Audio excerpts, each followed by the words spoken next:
Now, this is the introduction to the bulletproof backlink strategy. Now, a lot of SEOs love building backlinks, and I completely get why. It's a very emotionally satisfying experience to build a backlink. I know when you're optimizing your on-site SEO, you're making changes, you're doing stuff, but you don't exactly see a result right away.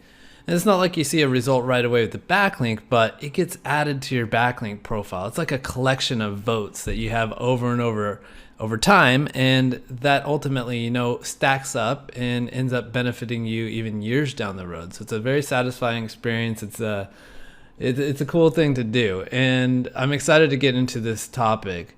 But first, let's do a quick backlink review. Backlinks are still the #1 off-site ranking signal on Google. Remember, we have on-site ranking signals like the content we write on the page, the way we structure our content, that kind of stuff. But off-site is still the #1 signal. Why is that? Well, #1, it's a vote. It's a vote from another website saying that this other website that I'm linking to is so valuable that I'm willing to link to it and possibly tell my readership to leave my site and go to this other site. So it's a pretty powerful vote. And they're supposedly rare and hard to get. Why I say supposedly, like if you're doing things in a completely Google sanctified way, meaning you're writing content and you're magically just waiting for people to read that content and link to it, yes, they're extremely rare. So it's a good ranking signal to have if it's something is rare, and it's also a good indicator something's good. It's also baked into the algorithm. Google is Google because they put their faith in this algorithm called PageRank, which is essentially built on backlinks. So even if Google decided to tone back on the importance of backlinks, they still have to honor it to some degree because it's so baked into their algorithm. Next, it's used to determine relevance. So if you get a link from a website, that helps to establish a bit of relevance, and we'll discuss that shortly. Now, I like to break things down that a backlink will provide one of 3 different things: relevance, trust, and power. You can get all 3 of these things from the same backlink, or you can get them like some things from one backlink, like relevance can come from some backlinks, trust can come from others, power can come from others. But no matter what, your backlink profile needs all 3 of these things for you to rank. Let's break down each of them. With relevance, this is established from the content where the link is placed. If you get a link from a website about golf in an article about golf, then guess what? You're a little bit more about golf. It's really easy to understand. Relevance also will come from, the anchor text that is used in the link. If I get a link with the anchor text that says my favorite tennis racket, then we can assume that the article that I'm linking to is about tennis rackets, most likely ratings of tennis rackets. Next, trust. So there's this concept that was baked into the algorithm that a link can imbue a certain level of trust based on the distance that link is from a set of manually curated seed sites.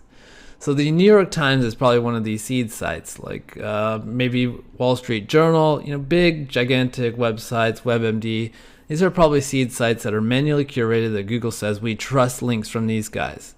So if you get a link directly from one of them, that's a huge amount of trust. But if you get a link from a website that has a link directly from one of them, then that's amount of trust too, but it's just not as much as a direct link. And the distance you are from these seed sites is the amount of trust that you would get.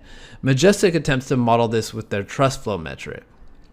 There's also some theories about where you might get trust from. Number 1 would be, just like we said before, getting links from age editorial sites like New York Times, like that's obviously a trustworthy link that you can get. But another way to look at it is just getting links from sites with rankings themselves. So if we think about things, and there was a study recently that only 9% of the internet has traffic. That's a pretty small amount. And Google is extremely stingy with their rankings. They don't rank stuff easily. Now, if they have evaluated a website to the point where they decide, okay, let's start to rank it for certain keywords and give it traffic, then of course it's passed the test and it's okay with its outbound backlinks. So that's a great way to decide, okay, I need trust in my backlink diversity. I need trust in my profile. So let's get some links from sites with rankings and traffic themselves. Now, power is easy to conceptualize too. Ever hear the term link juice? Link juice is what we're talking about when we're thinking about the old algorithm PageRank, which is essentially a measure of how many links your links have, or how powerful of your link are your links. So if I get a link from a page that in turn has 20 links going to it, that could be powerful, or at least more powerful than a page that only has one link going to it, or 0. Okay, so let's talk about what you're going to learn in this whole module. First, we're going to talk about this 3-stage backlink blueprint that's going to take you through being a sandbox site to a trustworthy site to an authority site. After that, we're going to talk about anchor text selection techniques. And then we're going to talk about something before outreach link velocity, advanced pillowing techniques, how to deal with anchor text when you're outreaching, because that can get quite wild when other people are placing your anchors. Skyscraper technique, clarifications on link diversity, and then how to get cheap, powerful outreach links that are really going to boost up your power.